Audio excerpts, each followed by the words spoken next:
Cooking under water swimming pool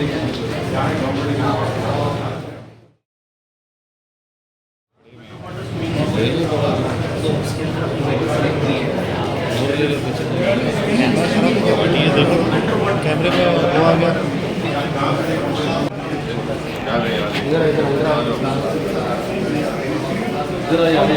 अरे उनका bag ना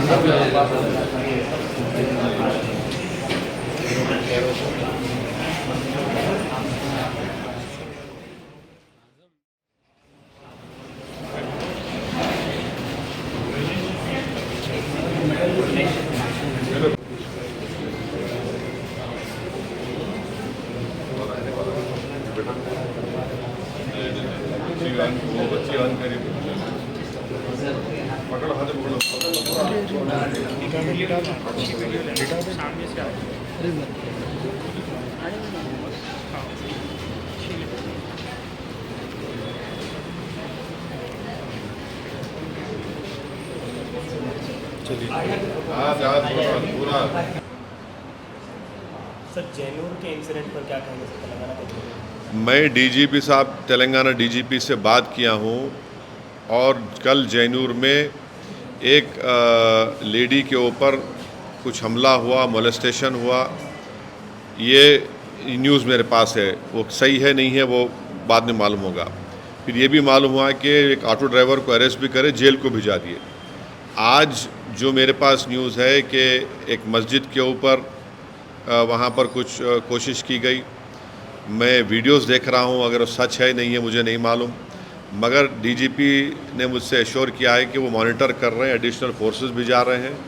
हम अमन की अपील कर रहे हैं, हम तेलंगाना की सरकार से अपील कर रहे हैं कि किसी को भी क़ानून अपने हाथ में लेने की इजाज़त नहीं देनी चाहिए और जो भी वायलेंस में इंडल्ज कर रहा है उनको पूरों को पकड़ने की ज़रूरत है।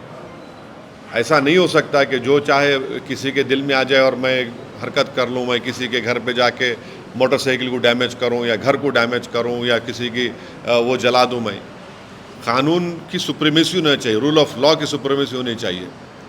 ऐसा नहीं हो सकता कि कोई मॉब आए और जो चाहे मनमानी कर ले।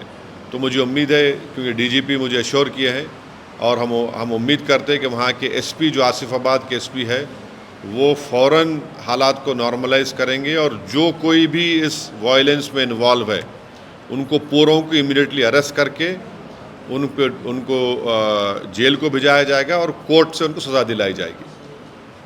सर असम में 28 लोगों को नॉन सिटीजन्स डिक्लेयर करके डिटेंशन कैंप्स में भेजा गया है, इसको कैसे मुसलमानों इसको कैसे देखें? देखिए, ये जो कल जो हरकत हुई इसकी पूरी जिम्मेदारी आसाम बॉर्डर पुलिस के ऊपर आती है, क्योंकि आसाम बॉर्डर पुलिस बहुत ही बायस्ड और रैंडमली किसी को भी पिक कर लेके उनको डिक्लेयर करती कि ये फॉरेनर्स हैं और फिर फॉरेनर्स ट्राइब्यूनल में केस जाता।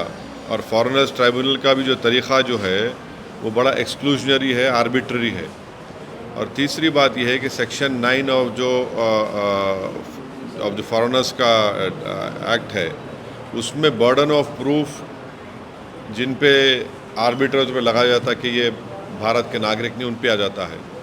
तो इसीलिए ये जो पूरा प्रोसेस है इसके बारे में आप थोड़े दिन पहले रहीम अली का एक केस हुआ था सुप्रीम कोर्ट में, जिसमें सुप्रीम कोर्ट ने कहा था कि ये पूरा प्रोसेस ग्रॉस इनजस्टिस है और इसीलिए ये आसाम की बॉर्डर पुलिस और फिर वहाँ का जो फॉरेनर्स ट्राइब्यूनल है इनका जो तरीक़ा है बड़ा आर्बिट्री है। और इसी की बुनियाद पे आप देख रहे हैं कि आसाम में एक फैमिली में अगर 6 लोग हैं तो एक आदमी को बोलते ये इंडियन सिटीज़न नहीं है, कैसा हो सकता है बोलिए?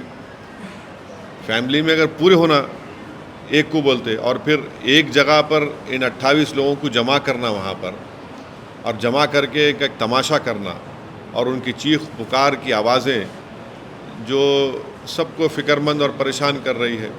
और आखिरी बात यह है कि government of India media report के मुताबिक सितंबर से सेंसस शुरू करेगा और सेंसस के साथ नरेंद्र मोदी NPR NRC करेंगे। जो स्टेट्स जैसा तेलंगाना है, यहाँ पर तेलंगाना की असेंबली में एक रेजोल्यूशन पास हुआ असेंबली में यूनानिमस के सेंसस होगा मगर NPR NRC नहीं होगा। मगर मोदी ये चाहते हैं कि सितंबर में सेंसस होगा तो NPR NRC के साथ कराया जाए। अब जब NPR NRC होगा तो यही नज़ारे पूरे मुल्क में नज़र आएंगे हमको, खुदा ना खास्ता। सर लीगल एस्पेक्ट्स को कंसिडर करते हुए इन लोगों को बताया गया है कि ये फॉरेनर्स नहीं, वो सही है। मैं आपको क्या बता रहा हूँ कि सेक्शन 9 जो है वो बर्डन ऑफ प्रूफ, किसी पे भी आप इल्ज़ाम लगा दो कि भारत के नहीं है, उनके ऊपर आता। दूसरा है कि आसाम की जो बॉर्डर पुलिस है रैंडमली किसी को भी उठा सकती है और उनको बोलते कि इन्हों सिटीज़न नहीं है। और फिर 2017 में यही ट्राइब्यूनल के मेंबर्स को रिन्यू नहीं करे, गवर्नमेंट वो जवाब दाखिल करिए बोल करके वो लोग काम सही नहीं कर रहे। काम सही नहीं करने का मतलब क्या है कि ज़्यादा लोगों को आप लोग डिक्लेयर नहीं कर रहे कि ये इंडियन सिटीज़न नहीं है। तो ये पूरा प्रोसेस आर्बिट्री है। और रिसेंटली मैं आपको एग्जांपल दे रहा हूँ, रहीम अली का केस है सुप्रीम कोर्ट में, जिसमें सुप्रीम कोर्ट ने कहा कि ग्रॉस इनजस्टिस है पूरा जो इनका तरीक़ेकार है, और वो बेचारा मर गया जब जजमेंट आया। तो ये बड़ा ही अच्छा, इनको आप अब लिख जाके डिटेंशन में रखेंगे। डिटेंशन में जब रखेंगे 2 साल रखेंगे उनको वहाँ पर, आप डिपोर्ट भी नहीं कर सकते ना बांग्लादेश को। उनको चलिए डिपोर्ट करके दिखाइए बांग्लादेश को, बांग्लादेश नहीं डिपोर्ट, बांग्लादेश एक्सेप्ट ही नहीं करते हैं इन लोगों को। अब डिटेंशन में रहेंगे, डिटेंशन में उनकी बेल होना या तो 6 महीने में होगा या फिर जो भी हो कोर्ट डिसाइड करेगा, मगर 2 साल वहीं रहेंगे वो लोग अपनी फैमिली से। ये लोग, इनके दूसरे फैमिली मेम्बर जो 28 है, इनके दूसरे फैमिली मेम्बर्स पूरे इंडियंस हैं। ये कैसा है बताइए आप। सर फरीदाबाद, हरियाणा के फरीदाबाद में एक इंसिडेंट हुआ जहाँ पर 19 साल के लड़के की मौत मार दिया गया कैटल स्मगलर के, बाद में पता चला आप ये क्यों नहीं बोल रहे कि मारने वाले ये बोल रहे हैं कि हमसे गलती हो गई, हमने अपने एक ब्राह्मण समाज के बच्चे को गोली मार दी। ये आप पूरा बोलो ना, क्यों आपको डर क्यों हो रहा आपको? ये इसीलिए किसी शायर ने बड़ा सही कहा था कि लगेगी आग तो आएंगे सब घर जद में, यहाँ पर हमारा मकान थोड़ी है। अब अफसोस की बात यह है कि उन जालिमों को एक मासूम बच्चे की जान लेने के बाद कह रहे हैं कि हमारे से गलती हो गई, हम एक ब्राह्मण को गोली मार दिए। अरे तुम एक इंसान को मार रहे भाई, उन्हें ब्राह्मण हो, हिंदू हो, मुसलमान हो, उन्हें इंसान है। ये लोगों को, ये जो सो कॉल्ड गाय रक्षक हैं, ये राक्षस हैं। इनको हरियाणा की सरकार ओपन छूट दे चुकी है, इनको रोक ही नहीं लगा रही। इनके पास वो बंदूक कैसी आई, अगर आर्म लाइसेंस दिया तो किसने दिया उनको आर्म लाइसेंस? वेपन कैसा है उनके पास ये?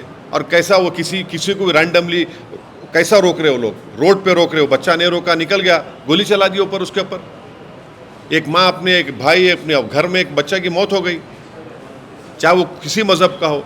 तो ये हरियाणा सरकार जो है इस तरह के राक्षसों को प्रमोट कर रही है, इनको वेपन्स दे रही है और उनको रोड पे खड़ा कर रही है। क्या पुलिस क्या अपनी ड्यूटीज़ क्या पुलिस हरियाणा की इनको दे चुकी है क्या? 2 बच्चों का जो जिंदा जला दिया गया था राजस्थान के, उसके बावजूद भी वो लोग इन तमाम विजिलेंटीज़ को कानून अपने हाथ में लेने दे और जाने चली आ रही है लोगों की।